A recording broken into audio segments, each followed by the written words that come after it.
Hello दोस्तों, कैसे हो? मैं हूं तुम्हारा दोस्त सुनियो और आरजे नीति के पॉडकास्ट में मैं आया हूं और मैं चाहता हूं आरजे नीति के जितने भी फैंस हैं वो सारे के सारे मेरे चैनल को सब्सक्राइब करें। ये सेम चीज अपने चैनल पे भी बोल देना कि मेरे जितने फैंस हैं ना आरजे नीति को, तो मेरा तो कल्याण हो जाएगा। बिल्कुल बिल्कुल, एक अच्छा शाउट आउट तो बनता है। जरूर जरूर। जिंदगी सवार दूं, एक नई बहार दूं, दुनिया ही बदल दूं, मैं तो प्यारा सा चमत्कार हूँ। कितरेत्सु में टोंगारी जो कैरेक्टर था उसको मैंने आवाज़ दी और शिनचैन में 1-2 सीजन्स मैंने कजामा को भी आवाज़ दी और शिनचैन में रोज़ ग्रुप का चीता था उसको मैंने आवाज़ दी। कावामुरा था। सोनिक एक्स से मैंने अपने इस करियर की शुरुआत की थी। अच्छा, सोनिक एक्स से वहाँ पे क्या किया था? लीड कैरेक्टर ही था। वाओ। पहली बॉल पे छक्का मारा था मैंने। जब तक मैं यूट्यूबर नहीं था तब तक मैं बहुत खुश था। अच्छा।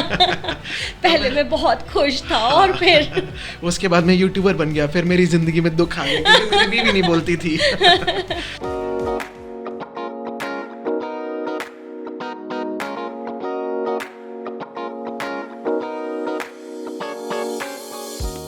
नमस्कार, बहुत बहुत स्वागत है आप सभी का पॉडकास्ट विद आरजे नीति में। और आज आप सबके लिए एक बहुत बड़ा सरप्राइज़ है।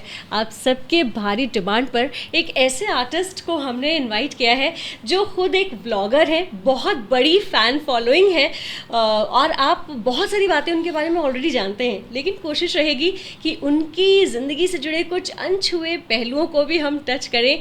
प्लीज़ वेलकम डोरेमोन के ओजी सुनियो Wajahat Hasan. Thank you so much. बहुत बहुत स्वागत है आपका। बहुत बहुत शुक्रिया। काफ़ी मन था मेरा इस पॉडकास्ट में आने का। अरे वाह, ये तो मेरे लिए चांदी हो गई। तो वजाहत, सबसे पहले तो आपका खुद का इतना अच्छा चैनल था। मेरे ख्याल से हम लोग बहुत साल बाद मिल रहे हैं। हम लोग 12-13 साल बाद मिल रहे हैं और इन 12-13 सालों में तो आप तो स्टार हो गए बिल्कुल। स्टार तो मैं शुरू से ही था।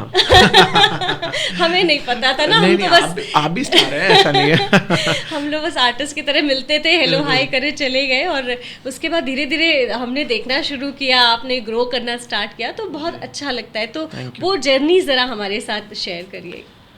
2020 कोविड की वजह से पूरी दुनिया परेशान थी, तो मैंने सोचा कि क्यों ना कुछ किया जाए। तो जस्ट यूट्यूब पर मैं आया और मुझे पता नहीं था कि डोरेमोन के और स्पेसिफिकली सुनियो के इतने ज़्यादा फैंस वर्ल्ड वाइड हो सकते हैं। तो बस मैंने एक स्टार्ट किया उसको, यूट्यूब चैनल अपना स्टार्ट किया एंड ट्रिमेंडस रिस्पांस मुझे मिला। उम्मीद नहीं थी मुझे कि इतना बहुत मतलब इतना प्यार करते हैं पूरी दुनिया में लोग सुनियो को भी। हाँ। क्योंकि सुनियो बहुत कनिंग है। हाँ। बहुत परेशान करने वाला कैरेक्टर है। हाँ। तो आमतौर पर ऐसा होता है ना कि जब कोई ख़राब कैरेक्टर होता है, जैसे लोकी है, उसमें क्या बोलते हैं उसको, एवेंजर्स में, तो उसको हमेशा नेगेटिव वे में ही देखा जाता है। तो उसके फैंस मतलब लगता है ऐसा कम हो गया, लेकिन ऐसा होता नहीं है। हाँ। तो वैसे ही मेरे साथ हुआ कि मुझे लगता था सुनियो के फैंस कम होंगे, लेकिन ऐसा नहीं था। पूरी दुनिया में जितने फैंस डोरेमोन के हैं, नोबिता के हैं, उतने ही सुनियो के हैं। और अच्छी चीज़ है ना कि आप लोगों ने इन कैरेक्टर्स को आम जनता के साथ कनेक्ट किया, तो ये एक अलग सा कॉन्सेप्ट था कि अच्छा ये आवाज़ जो सुनियो करते वो हमसे बात कर रहे, तो उसकी वजह से एक अलग तरह का क्रेज़ आया और आपने सुनियो को घर घर तक तो पहुँचाया था, पूरी दुनिया में और फेमस कर दिया। तो लेकिन अभी हाल ही में एक सेटबैक आया 15 जुलाई को, जब यूट्यूब ने नया नियम कुछ लगाया, तो जी, आपका चैनल भी डाउन हुआ उस पर। 15 जुलाई नहीं, एक्चुअली मैंने एज अ फ़ैन, क्योंकि मैं खुद एनिमे का फ़ैन हूँ, तो फ़ैन की तरह मैंने एक एनिमे था डेथ नोट के नाम से, उसको मैंने डब किया, जिसमें मैंने 4-5-6 मिनट के एपिसोड्स में बनाता था। तो मुझे नहीं पता था कि यूट्यूब की पॉलिसीज़ कुछ ऐसी चेंज हो जाएंगी और उन वीडियोस को जो मैंने 2022 में बनाई थी उन पर स्ट्राइक 2025 में आने स्टार्ट हो गए। तो ऑल ऑफ अ सडन बहुत सारे स्ट्राइक्स आए, मल्टीपल स्ट्राइक्स की वजह से चैनल टर्मिनेट हो गया। तो आप लोगों ने कहा नहीं कि जब हमने बनाया था तब तो ये रूल ही नहीं था, तो जब रूल आया तब आप हटाने का तो एक ऑप्शन मिलना चाहिए था। अब उससे फ़र्क नहीं पड़ता, उन्होंने एक बार फैसला ले लिया तो ले लिया, मतलब पर ट्राई कर सकते हैं। सलमान खान की तरह है वो, एक बार मैंने कमिटमेंट कर दी फिर तो कर दी, बात की भी नहीं सुनता। हाँ, लेकिन आपने फिर बड़ा अच्छा कमबैक भी किया कि कोशिश कर रहा हूँ कमबैक करने की। हाँ, क्योंकि 2 मिलियन का चैनल गया है। 2 मिलियन चैनल? 2 मिलियन, हाँ। तो अभी तो 40,000 के आसपास कुछ सब्सक्राइबर्स हैं। सो कोशिश चल रही है अभी, लेट्स सी। कोई नहीं, आपके फैंस आपको अलग अलग जगह से ढूंढ लेंगे। I wish. हाँ, तो जो आपका जो कैरेक्टर है सबसे मेन सुनियो, ओजी सुनियो, जी। कैसे बोलते हैं? एक तो हमारे जो आपके फैंस हैं, हमारे ऑडियंस, उनको भी बोलकर सुनाइए। हेलो दोस्तों, कैसे हो? मैं हूं तुम्हारा दोस्त सुनियो और आरजे नीति के पॉडकास्ट में मैं आया हूं और मैं चाहता हूं आरजे नीति के जितने भी फैंस हैं वो सारे के सारे मेरे चैनल को सब्सक्राइब करें। ये सेम चीज अपने चैनल पे भी बोल देना कि मेरे जितने फैंस हैं ना आरजे नीति को, तो मेरा तो कल्याण हो जाएगा। बिल्कुल बिल्कुल। एक अच्छा शाउट आउट तो बनता है। जरूर जरूर, क्यों नहीं। ठीक है, तो इसके लोगों को ओजी सुनियो तो बहुत पता है, लेकिन आपने कितरित्सु में भी कैरेक्टर किया है, शिन चैन में भी किया है, तो अब जरा इन लोगों को वो भी बताया जाए। वैसे तो मोस्टली आपके फैंस तो जानते हैं, हमारे ऑडियंस भी थोड़ा सा जान जाए। कितरेत्सु में टोंगारी जो कैरेक्टर था उसको मैंने आवाज़ दी, और शिनचैन में 1-2 सीजन्स मैंने कजामा को भी आवाज़ दी, और शिनचैन में रोज़ ग्रुप का चीता था उसको मैंने आवाज़ दी, कावामुरा था। अब मुझे भी कैरेक्टर्स एक्चुअली बहुत मुद्दत हो गई किए हुए, तो मुझे भी एग्जैक्टली याद नहीं, शायद यही उनके नाम थे। उसके अलावा भी न जाने कितने एनिमेस किए, डिटेक्टिव कोनन किया था, और सोनिक एक्स से मैंने अपने इस करियर की शुरुआत की थी। अच्छा, सोनिक एक्स से वहाँ पे क्या किया था? लीड कैरेक्टर ही था। वाओ, पहली बॉल पे छक्का मारा था मैंने। वाओ। अच्छा, हम लोग जब रिकॉर्डिंग करते थे तो ऐसा नहीं होता था कि अच्छा ये कैरेक्टर करना नहीं करना है, 5-6 आर्टिस्ट एक सीरीज में कास्ट हो गए और ये कोई नया कैरेक्टर आ गया, अरे चलो आवाज़ बदल के तुम भी बोल दो, फिर वो धीरे धीरे वो कैरेक्टर ही एकदम से पिक हो जाता था, तो वो इस वजह से भी याद नहीं रहता, लेकिन लोगों को बड़ा याद है। क्योंकि अभी एक हमने दीपा जी के साथ सीरीज़ की, तो अभी पॉडकास्ट में आई थी, तो किसी ने लिखा कि अरे वाह, मियोको और कितरेत्सु एक साथ। अब वो पूरा पॉडकास्ट करते वक्त मुझे ध्यान नहीं था, बट कॉमेंट देख करके एक ईशान बिसारिया है, बहुत बड़े एनिमे फ़ैन है तो वो बीच बीच में मुझे मैसेज भी करते रहते हैं, अभी इनको लेकर आइए, इनका पॉडकास्ट करिए। अभी थोड़ी देर पहले आए थे नोबिता के पापा सलीम जी। अच्छा। उनसे भी बातचीत हुई। तो खैर, आप तो सबको जानते हो। अब मुझे ये जानना है कि आप सिंगिंग भी करते हो, सूफी सिंगर हो और बहुत ही फेमस, इतना बढ़िया आप गाते हो, ये मुझे उस वक्त नहीं पता था। तो कुछ गा के सुनाइए, फिर हम वो उस जर्नी की भी बात करते हैं। कुछ गा के सुनाऊंगा तो कॉपीराइट क्लेम आ जाएगा। अच्छा, तो मैं कुछ ऐसा सुना देता हूँ जिससे क्लेम नहीं आएगा, उसमें आप भी मेरे को ज्वाइन कर सकते हो। ठीक है, ठीक है। जिंदगी सवार दूं, एक नई बहार दूं, दुनिया ही बदल दूं, मैं तो प्यारा सा चमत्कार हूँ। अब ये एक ऐसा गाना जिस पर नहीं आएगा, क्लेम नहीं आता। अच्छा, आप डोरेमोन मोटर माउथ शो पे भी गए थे, मोटर माउथ सोनल के, तो कैसा एक्सपीरियंस रहा, क्या क्या किया? अच्छा, सबसे पहला मेरा जो पॉडकास्ट था वो शिनचैन के साथ था, मतलब आकांक्षा के साथ, जिसने अच्छा। शिनचैन को आवाज़ दी थी। उसके बाद द सेकंड पॉडकास्ट हमारा इनके साथ हुआ, मोटर माउथ के साथ, और थर्ड पॉडकास्ट आज आपके साथ हो रहा है। अच्छा, और सबके सब आर्टिस्ट हैं? सबके साथ, सबके सब आर्टिस्ट हैं और सारे मेरे ही सर्किट से हैं, तो मज़ा आता है ऐसे पॉडकास्ट का हिस्सा बनने में। अच्छा, आप रियलिटी शो में भी गए थे, सिंगिंग रियलिटी शो था, तो वो कैसा था एक्सपीरियंस, कौन सा था? अच्छा था, इंडिया के टॉप 7 में मैं था, एंड अनफॉर्चुनेटली एक्सेसिव एक्सर्शन की वजह से मेरे जो वोकल कॉर्ड्स हैं उसमें नोड्यूल्स हो गए थे, जिसकी वजह से चैनल को ना चाहते हुए भी मुझे एलिमिनेट करना पड़ा था। ओह, अच्छा, क्योंकि डॉक्टर्स ने बोल दिया था कि अगर और गाया तो इन्होंने और गाया और इन्होंने एक्सर्ट फर्दर किया तो ये परमानेंटली अपनी आवाज़ को लूज़ कर सकते हैं। अच्छा, तो ऑब्वियसली अगर सुनियो की आवाज़ जाएगी तो फिर तो चैनल के ऊपर बहुत बड़ा मैं सू कर सकता हूँ, केस कर सकता हूँ, हज़ारों करोड़ ले सकता हूँ।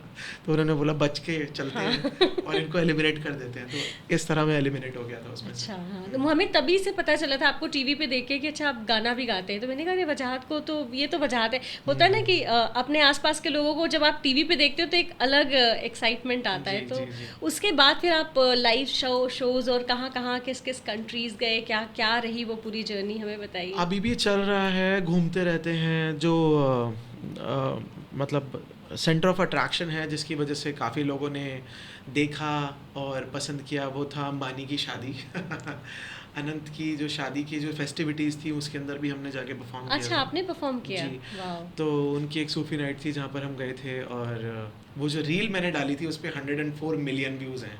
वाओ, तो वो काफ़ी वायरल हुई थी उस टाइम पर। उसके बाद फिर हमने क्रिकेटर्स के लिए बहुत सारा काम किया, गुजरात टाइटंस के लिए शो किया, एक शो में हमारे शिखर धवन भी आए थे, गावस्कर साहब भी आए थे, और काफ़ी मतलब वो चलता रहता है शोज़ वगैरह तो का। ये सब पिक्चर्स शेयर करिएगा, हम भी अपने ऑडियंस को दिखाएंगे। सब कुछ इंस्टाग्राम पर है, कुछ भी सब कुछ अच्छा। आप ले सकते हैं, सब कुछ आपका है। अच्छा ठीक है। सिंगिंग के अलावा जब आपका ये जो ऑडिशन हुआ था, जब आपको सुनियो के लिए कास्ट किया गया, वो क्या स्टोरी थी, कैसे क्या हुआ? मुझसे पहले एक और बच्चा था, मैं भी बच्चा था इसलिए मैं बच्चा यूज़ कर रहा हूँ। वो आप लोग तब शायद स्कूल या हाँ, कॉलेज हाँ, में थे ना? स्कूल- किस क्लास में थे स्कूल। तब? मतलब मैं 12th में था उस टाइम पर, हाँ, हाँ। जब डोरेमोन के ऑडिशंस वगैरह चल रहे थे, हाँ, हाँ। और बाकी सारे और छोटे थे। सोनल और छोटी थी, वो सोनल, स्कूल हाँ। बैग लेकर आती और थी मेरे किसी। ख्याल मुझे एज तो नहीं पता, लेकिन हाँ मुझसे थोड़ी छोटी थी वो। हम्म। और हाँ वो स्कूल बैग 8th क्लास में थी हाँ, शायद, और वो बैग भी लेकर आती थी, उसकी स्कूल ड्रेस में भी वो आती हाँ थी। हाँ, और डायरेक्टली उसकी- स्कूल से हाँ, बड़ी मेहनत की आप लोगों ने। तो हम बिल्कुल। लोग तो प्रोफेशनल्स हो चुके थे, हमारा काम ही यही था, लेकिन जी, आप जी, लोग जो जी। बच्चे, अभी हम अपने बच्चों को देखते हैं ना, स्कूल के बाद होमवर्क और उसके बाद लाइफ कहाँ जा रही है पता नहीं, but ji. You did that time कि उस समय आप स्कूल से डायरेक्टली आए, पता नहीं कब आपने होमवर्क किया होगा, कब क्या किया होगा। मैं बचपन से मल्टी टैलेंटेड था, तो मुझे दिक्कत नहीं टाइम हुई। 36 घंटे का दिन मिल जाता था। बिल्कुल। तो हाँ, फिर कैसे ऑडिशन की जर्नी पे वापस चलते हैं? तो अयान करके एक लड़का था जो कि सुनियो को आवाज़ दे रहा था। वही आपके वाली बात है कि he was not able to cope up with the school life and dubbing, और उस टाइम पर ये डोरेमोन नया नया आया था, तो बहुत ज़्यादा इसके बारे में दुनिया को नहीं पता था। उनको पता ही नहीं, मतलब लोगों को पता ही नहीं था कि ये भी कोई ऐसे एक करियर स्ट्रीम हो सकता है। तो एनीवेज मतलब वो उसको कर नहीं पा रहा था, और वो उसने हटने की चाह दिखाई, और मैं तो आना चाहता ही था। तो मैंने ऑडिशन दिया और फॉर्चुनेटली मैं सिलेक्ट हो गया उसमें। अच्छा, मैं सुनियो ही कह रही हूँ, जैसा लग रहा है ना कि वजाहत की जगह वो सुनियो ही निकल कर आ रहे हैं। कोई बात नहीं, हम कह अभी सकते हैं। जैसे इतने सारे आपके फ़ैन हैं, और फ़ैन को आप कह सकते हो कि बहुत तरह की चीज़ें करते हैं आपके लिए, आप खुश हो जाते हो, आपका दिल भर आता है। तो ऐसे कुछ वाकया अगर आपको याद पड़ता हो किसी फ़ैन की, कोई ऐसी चीज़? मतलब ऐसा तो मैं क्या बताऊं, जो शेयर करने वाला तो ऐसा कुछ खास है नहीं, बस सबकी तरफ से आता है शाउट आउट दे दो, अच्छा। और बर्थडे विश कर दो। तो मैं कोशिश ज़रूर करता हूँ कि जितने भी ज़्यादा से ज़्यादा कमेंट्स को ले पाऊँ और अनरेड मैसेजेस को देख पाऊँ, विशेस दे पाऊँ, उनको दे देता हूँ। तो अच्छा, ये हम लोग यही कर सकते हैं। एक एनिमे का भी ट्रेंड आया है, जो कि जी। एनिमेशन से थोड़ा फ़र्क होता है, और यंगस्टर्स जो हैं बड़े फ़ैन हैं। तो आपने किस किस एनिमे पे काम किया? अभी करते हैं आप डबिंग? लास्ट मैंने डीमन स्लेयर में आवाज़ दी थी। क्योजूरो रेंगोकू करके एक बहुत ही ज़बरदस्त कैरेक्टर है, क्रंची रोल के लिए था वो, और वो सेम प्रोडक्शन हाउस जहाँ पर हम लोग काम हाँ, करते हैं, हाँ। वहीं पर वो आया था। तो लास्ट मेरा जो एनिमे के लिए काम था वो वही था। अच्छा, तो जी। क्या कैरेक्टर था, थोड़ा सा बोल के भी बताइए। उसका तो ऐसा मतलब ऐसा कुछ नहीं था, थोड़ा सा गुस्से में रहता था। तो अब आपको देखकर तो गुस्सा मुझे आ नहीं रहा। ये इन लोगों को देख के इनको देख के भी नहीं आ रहा। तो थोड़ा गुस्सैल कैरेक्टर था, तो थोड़ा सा, क्योंकि आप ना हमेशा से बहुत हम्बल, स्माइलिंग वैसा मैंने देखा है बहुत। तो आपका वो टफ वाला साइड मैं देखना चाहूंगी कि कैसा होता है। नहीं फिर उसके लिए तो आपको नोट निकालने पड़ेंगे। मजाक कर। तो आगे बढ़ते हैं। यही बात। हाँ। अच्छा, आप बड़े सारे व्लॉग्स करते हैं, आपकी जी। फैमिली भी शामिल होती है उसमें, और बड़ा मज़ा आता है देखकर। तो आपकी फैमिली कहती नहीं कि तुमने घर को भी बिग बॉस का घर बना दिया है अभी? कैसा रहता है Actually, उनका रिएक्शन? मेरी वाइफ जो है वो बहुत कम बोलने वाली है, हाँ। तो अभी भी उसको कुछ भी बोलने के लिए थोड़ा फोर्स करना पड़ता है, मतलब उसको बोलना पड़ता है, बोलना कुछ तो बोल। ऐसे करना पड़ता है। मम्मी मेरी नेचुरल एक्टर है, बिल्कुल। मम्मी एकदम पट पट पट पट बोलती है, ठीक है। और तो टैलेंट वहीं से आ रहा है। हाँ मतलब गाना पापा से आया, आप समझ लीजिए। अच्छा, vlogging पापा में से। गाते हैं? पापा से ही है। हमारा प्रॉपर ट्रेडिशनल म्यूजिकल घराने से हम ताल्लुक़ रखते हैं। राइट, हाँ हाँ। तो हमारा सितार का सबसे पुराना घराना है, Okay. और कौन सा घराना है? इटावा फरुखाबाद घराना है। अच्छा। और तो म्यूजिक जो आया वो फादर की तरफ से आया, और एक्टिंग मम्मी की तरफ से आ गई। एक्टिंग समझ लीजिए मम्मी की तरफ से। एंड यू आर ब्लेस्ड कि आपकी वाइफ कम बोलती है। लोग तो कितनी मन्नतें करते हैं कि उनकी वाइफ कम बोलती देखिए, जब तक मैं यूट्यूबर नहीं था तब तक मैं बहुत खुश था। है। अच्छा। पहले मैं बहुत खुश था, और फिर उसके बाद मैं यूट्यूबर बन गया, फिर मेरी जिंदगी में दुख आ गया क्योंकि मेरी बीवी नहीं बोलती थी। सो जब आप कंटेंट क्रिएशन में होते हैं तो आपको सारे लोग टॉकेटिव चाहिए। हम्म, जितने ज़्यादा लोग बकवास करने वाले मिलेंगे उतना ही आपका कंटेंट बनेगा। तो कर लेते हैं मैनेज किसी तरह से। वो बीवी की जगह मैं बोल लेता हूँ, मैं थोड़ी एक्स्ट्रा बकवास कर लेता हूँ। ठीक है। अच्छा, जब आप स्कूल में पढ़ रहे थे तो जी। ये वॉइस एक्टिंग और डबिंग में किसने इंट्रोड्यूस किया आपको? क्योंकि ऐसा तो कोई कनेक्शन था नहीं, आप सिंगिंग में थे, घराना था, जी, जी, जी। वो तो था, लेकिन ये बिल्कुल डिफरेंट फील्ड थी। आप भी आपको भी याद होगा, हमारे एक अंकल होते थे, संजय पांडे अंकल। हाँ हाँ हाँ। तो वो मुझे बहुत प्यार करते थे और उन्हीं की वजह से मैं डबिंग में इंट्रोड्यूस हुआ था। अच्छा। और अब वो हमारे बीच नहीं है और मैं काफ़ी मिस करता हूँ उन्हें। वेरी नाइस सोल, हाँ। बहुत ही बढ़िया आर्टिस्ट, बिल्कुल, नेचुरल। बिल्कुल। मतलब वो उन लोगों में से है कि जब वो वीओ कर रहे होते थे तो हम लोग देखते थे, क्या आवाज़, क्या बिल्कुल। एक्टिंग, बिल्कुल नेचुरल। बिल्कुल। वो भी एक्चुअली म्यूज़िक से ताल्लुक़ रखते थे। हाँ हाँ हाँ। तो गाते भी बहुत अच्छा थे और वो आर्टिस्ट बहुत ज़बरदस्त थे, वो एंकरिंग भी बहुत अच्छी करते थे। तो उन्होंने एक दिन मुझे बोला, वजाहत ज़रा कुछ पढ़ के सुना। तो मैंने बोला क्या पढ़ के बताऊँ? कहते न्यूज़पेपर उठा के ला, हिंदी वाला। तो मैंने घर पे ढूंढा, मुझे न्यूज़पेपर मिला, न्यूज़पेपर लिया, मैंने रीडिंग करनी स्टार्ट करी। कहते ठीक है, तेरा ऑडिशन कराऊंगा मैं, जा और काम करके आ। तो मैंने बोला मेरे को कुछ समझ में कुछ आया नहीं। माथुर स्टूडियो के नाम से एक स्टूडियो होता था, माथुर स्टूडियो, हाँ हाँ। IIT गेट के पास। हम्म। तो मैं वहाँ गया और उनको मैंने जाते साथ ही ये बोला कि ना मतलब ठीक है ये सब तो मैं कर लूँगा, लेकिन मैं ना गाना गाता हूँ, हाँ। मुझसे गाना गाओ। गाने का ब्रेक दीजिए। ये क्या है, ये कोई काम है? हाँ। ऐसा मैंने उनको बोला। तो उन्होंने फिर संजय पांडे अंकल को फ़ोन करके शिकायत करी। हाँ। कि अच्छा। ये लड़का तो आके गाने की बात कर रहा है, भाई हमारे यहाँ गाना नहीं होता, हाँ, डबिंग ही होती है। डबिंग होती है। तो फिर उन्होंने मुझे डांटा कि वजाहत तेरे को भेजा, जो काम करने के लिए भेजा है। अच्छा, तरुण माथुर का स्टूडियो था। राइट। राइट। तो वहाँ पर फिर मैंने जा कर के अपना काम की शुरुआत करी। तो फर्स्ट जो मेरी अर्निंग थी वो वहीं से थी और वही से मेरी इस वॉइसिंग की दुनिया में मैंने कदम रखा। तो अभी आप फुल टाइम सिंगर हैं या वॉइस ओवर भी करते हैं या फिर दोनों मैनेज कर रहे हैं? क्या चल रहा है? मैं फुल टाइम कार्टून हूँ। मतलब सब कुछ करता हूँ मैं। मतलब गाना भी गाता हूँ मैं, व्लॉग्स भी बना रहा हूँ मैं, यूट्यूब पर भी हूँ मैं, एनिमेशंस भी आवाज़ देने की कोशिश करता रहता हूँ। तो सब कुछ कर रहा हूँ। तो आप जैसे अलग अलग जगह जाते हैं, सिंगिंग करते हैं, शोज़ करते जी। हैं अपने पूरी टीम के साथ, तो उससे जुड़ा कोई इंटरेस्टिंग सा वाकया कुछ आप शेयर करना चाहेंगे? एक बार हरिद्वार में हम लोग शो कर रहे थे। तो आमतौर पर जब भी हमारे शोज़ होते हैं तो आमतौर पर ऑडियंस जो है सामने अच्छी ही होती है। मतलब रिक्वेस्ट लाते हैं, हम कोशिश करते हैं उनकी रिक्वेस्ट को पूरा करने की, नहीं होती है तो फिर वो स्माइल दे के चले जाते हैं और हम भी उन्हें वापस में स्माइल दे देते हैं। तो हरिद्वार में एक बार हमारा शो था, तो वहाँ पर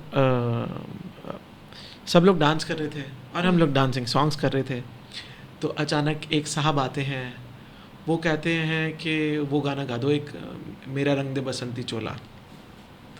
तो मैंने बोला भाई ये तो लोग डांस कर रहे हैं और ये देशभक्ति का गाना है, तो बहुत ही मिसमैच हो जाएगा क्योंकि लोग डांस करने के मूड में हैं। तो उसने अपनी शर्ट ऐसे उठाई और यहाँ पर बंदूक लगी थी। तो उसने बोला प्यार से गा दो, अच्छा रहेगा। मैं मुड़ा, मैंने गिटारिस्ट को बोला गोली, भाग यहाँ से। नहीं तो तेरे को पड़ेगी। तो गा के भागे या बिना? नहीं, मैंने बोला हाँ ठीक है, मैं अभी ज़रा अपनी पर्चा लेकर आ रहा हूँ। हाँ। तो मैं मुड़ा और मैंने अपने बैंड को बोला कि जल्दी यहाँ से फूटो, नहीं तो एक्चुअली वो वाइस था, है ना?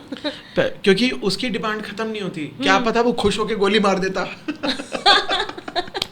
तो मैंने बोला भाई यहाँ से तो निकलना अच्छा है। मैं पीछे मुड़ा, मैंने बोला जल्दी चलो। तो हम लोग वहाँ पेमेंट लिए बिना अपनी गाड़ी में बैठ के सफा चट एकदम फुर हो गए। नहीं, एकदम बिल्कुल राइट आपने किया, क्योंकि भरोसा नहीं होता है कि कब किसका ईगो हर्ट हो जाए, और यू नेवर नो कि आजकल तो बिल्कुल ही वो चल रहा है। तो अभी आगे क्या क्या फ्यूचर प्लान्स हैं, कुछ उसके बारे में बताइए। तो अभी प्लान तो अभी प्रेजेंट का तो ये था कि मुझे आरजे नीति के साथ एक पॉडकास्ट में आना था, वो हमारा हो गया, चेक हो गया है। आगे का तो बस जहाँ जिंदगी बकेट लिस्ट में हाँ, एक तो हो गया, पूरी हो गई बिल्कुल। बाकी 9 बाकी जिंदगी जहाँ लेकर जाएगी वहाँ चलते जाएंगे। अच्छा, आप भी फ्लो के साथ चलते हैं? हैं? एब्सोल्युटली, टारगेट होता है सिर्फ अपने आप को बेटर करना, बस। ऐसा कुछ नहीं है कि मुझे शाहरुख खान के लिए गाना गाना है या एक्स करना है, वाई करना है। सब कुछ अपने आप होता चला जाएगा जब वक्त आना। ऑन स्क्रीन एक्टिंग का कभी ट्राई किया है? मेरा चैनल ही काफ़ी था, मैंने उस पर काफ़ी कुछ किया। अच्छा, नहीं जैसे मैंने आपको कहा कि ज़्यादा चाहने से कुछ नहीं होता, आपको काम करना ज़रूरी होता है। आप बस काम कीजिए, बाकी सारी चीज़ें अपने आप लगती चली जाएंगी। सो अपने बच्चों के बारे में और बताइए, कैसे क्या है? बच्चे, डॉटर मेरी 5 इयर्स की हो गई है अभी मई में, और उसको बॉर्डरलाइन ऑटिज़म है। तो अभी रिसेंटली मैंने वही रिवील किया। इनफैक्ट जो चैनल मेरा था उस पर मैं रेगुलर व्लॉग्स अपलोड करता था। तो when I got to know कि ऐसी एक डिसेबिलिटी है मेरे बच्चे में, तो काफ़ी सेटबैक था और हमने तुरंत यूट्यूब वहीं पर रोक दिया था कि पेरेंट के लिए बहुत बड़ा हाँ। setback है। तो पहले तो हमने एक्सेप्ट किया उसको कि ऐसी कुछ इशू है, दिक्कत है। उसके बाद फिर ठीक है यार, दुनिया में बहुत कुछ होता है, पार्ट ऑफ लाइफ, ठीक हो जाएगा धीरे धीरे करके, जैसे भी है मतलब।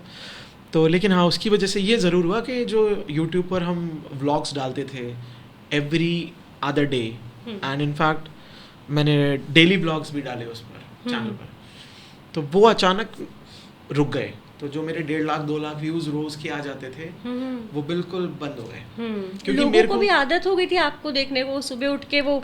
जी, तो मेरे को मॉनेटरी से कोई लेना देना था नहीं। मतलब मुझे ऐसा नहीं था कि मुझे कमाना था या मैं अपनी डॉटर की चीज़ दुनिया को दिखाऊं, बताऊं और मतलब उसका कुछ फ़ायदा उठाऊं, मुझे नहीं था वो, मुझे कुछ नहीं करना था। तो आप अपनी डॉटर के बारे में, किंजा नाम है, किंजा मैंने भी है। देखा है, बड़ी क्यूट है। जी। और आप कुछ चीज़ें, एक्टिविटीज़ करते रहते हैं, तो और बताइए उनके बारे में।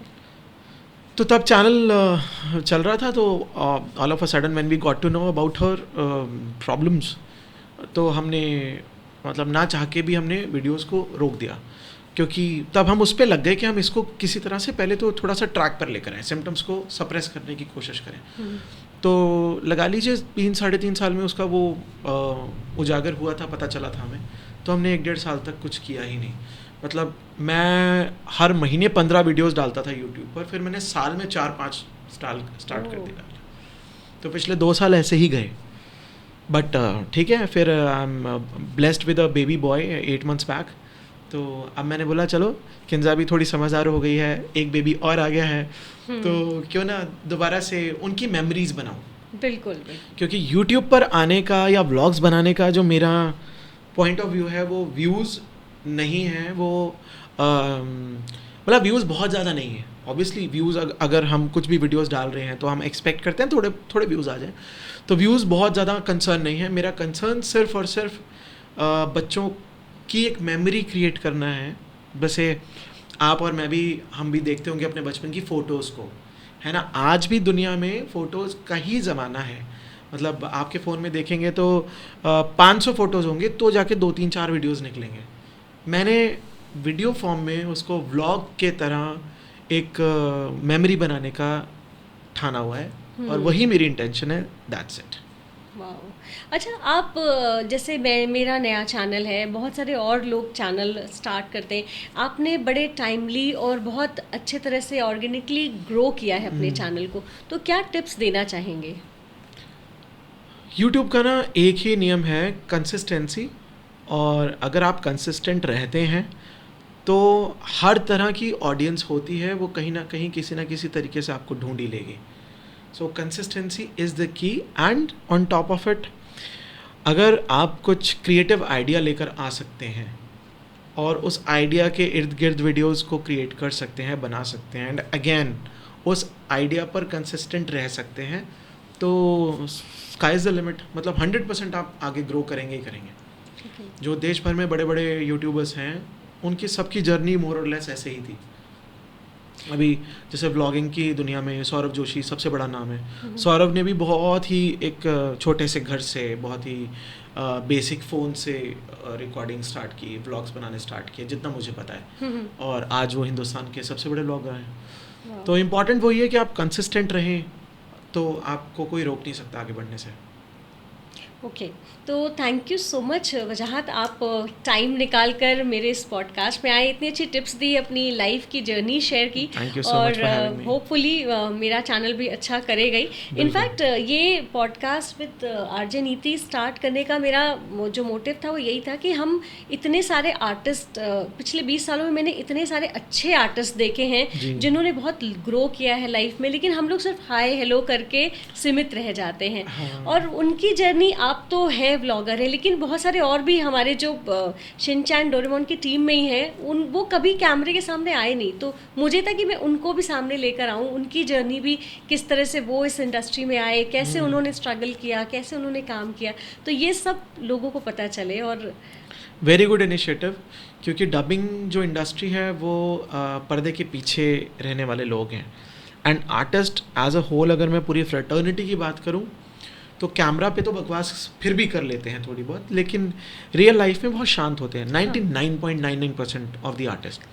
तो जो आप कह रहे हैं बात नहीं होती, और भी जो मैंने पहले पॉडकास्ट किए सब में भी उनमें भी मैंने यही बोला कि आर्टिस्ट लोग ना कम्युनिकेटिव बहुत कम होते हैं, मतलब अपना काम किया चले गए।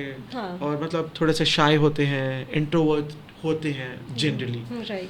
तो ये अच्छा इनिशिएटिव है, इस आपके पॉडकास्ट के ज़रिए जो कैरेक्टर्स हैं उनको लोग देख पाएंगे कि अच्छा इस आवाज़ के पीछे ये चेहरा है, राइट, या इस आवाज़ के आगे ये चेहरा है। हाँ। और इस आवाज़ के पीछे ये इस चेहरे के पीछे ये आवाज़ें हैं। इतना अमेजिंग लगता है कि जैसे कोई एक कैरेक्टर आता है, जैसे आपने भी बताया कि आपने इसमें भी ये कैरेक्टर किया, उसमें भी ये कैरेक्टर, इसमें भी ये, तो वो लोगों को देख के बहुत मज़ा आता है। बिल्कुल, ठीक है, थैंक यू सो मच, आप हमारे पॉडकास्ट में आए, और आगे भी हम आपको बुलाते रहेंगे, हम और भी बातें करते रहेंगे। God bless. पहले आज का चेक क्लियर हो जाए उसके बाद। बिल्कुल। वैसे वजाहत कुछ मज़ा नहीं आया, मैं हर बार आउट्रो खुद ही करती हूँ। अब आप इतने अच्छे आर्टिस्ट मेरे पास में बैठे हो, तो क्यों ना आज के पॉडकास्ट का आउट्रो आप करो। हेलो दोस्तों, कैसे हो? मैं हूँ आपका दोस्त सुनियो। पता है मेरे डैड दुनिया के सबसे रईस आदमी है और मैं दुनिया का सबसे हैंडसम लड़का हूँ। सॉरी नबिता, मेरी कार में सिर्फ 3 लोगों के बैठने की जगह है, तो आप पहचान गए, मैं सुनियो, आपका अपना सुनियो। तो जितने भी लोग ये वीडियो देख रहे हैं जल्दी से लाइक करो, चैनल पर नया है तो सब्सक्राइब करो, बेल आइकन प्रेस कर देना,